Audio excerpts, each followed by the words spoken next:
guys, welcome back to the Lycan project with Heather, me.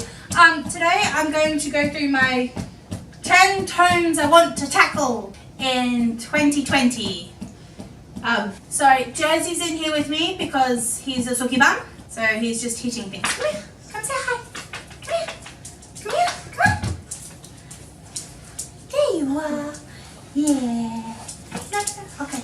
So the first one is I need to do Crooked Kingdom by Leigh Bardugo, which is just over 500 pages. So yeah, it's the finale of a duology of Six of Crows, so I don't think I need to run through too much of what that's about.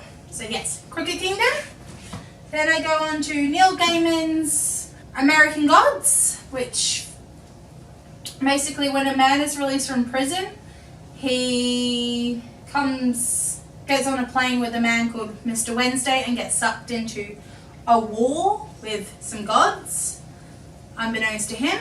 It is also a TV series that I had the first season of, so I want to read the source material first, and then I'm going to get onto the TV show after I've read it, because over the course of 2019, I've gone through some Neil Gaiman and discovered I do like his writing style. So we're going to continue down that rabbit hole. Then it's a historical fiction, and I believe it's a child's book, which is, sorry, Wifey's also in here. The Book Thief by Mark Zuzak, which is in 1939 Nazi Germany of a young girl, a 9-year-old girl is in her foster family, and then she starts stealing books to learn to read and just escape the horrors that are happening during the wars.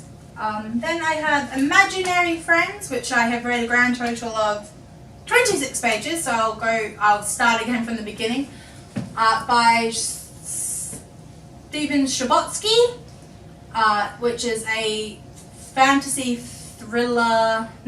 horror thriller situation of a young boy goes missing, I believe, and then comes back and there's someone following him.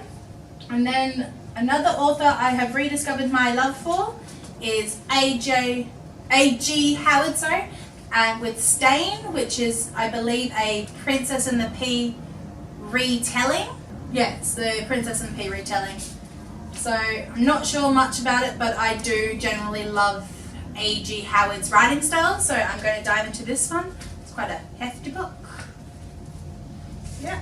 And then I'm going to go on to Strange the Dreamer by Laini Taylor, which is the first in her Strange the Dreamer duology, where we follow Laszlo Strange, who is an author and a librarian, and then all of a sudden one day a town of Weep, it's just disappeared, no one remembers anything about it, but an entourage from them comes and he has to go to the town. So he's the known expert. So hopefully we'll get to this. Everyone was raving about it a couple of years ago.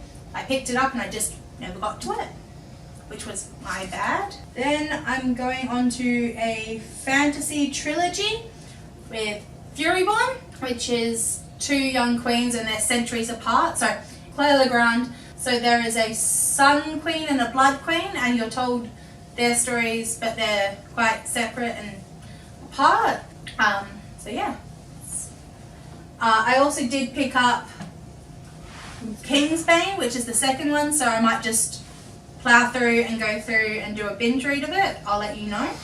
Another one I picked up at a library sale or a secondhand book sale was Nightfall by Marissa Pessel, which is a crime thriller situation where a young girl is perceived to commit suicide, but a journalist isn't 100% sure of that's what's happened, so he investigates it, which sounds quite interesting. It's also a bit of a mixed media book, which I did Illuminate, so I like that sort of style.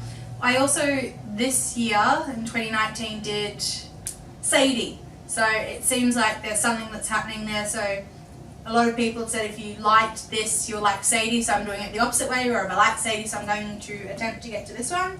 I'm going to go on to try, I believe this is a trilogy. I've had it for so long that I'm like, if I don't read it in 2020, I'm just going to unhaul it, which is The Passage by Jason Crone.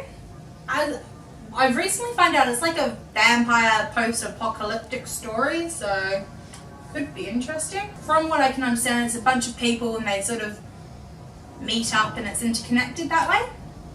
So that's another one.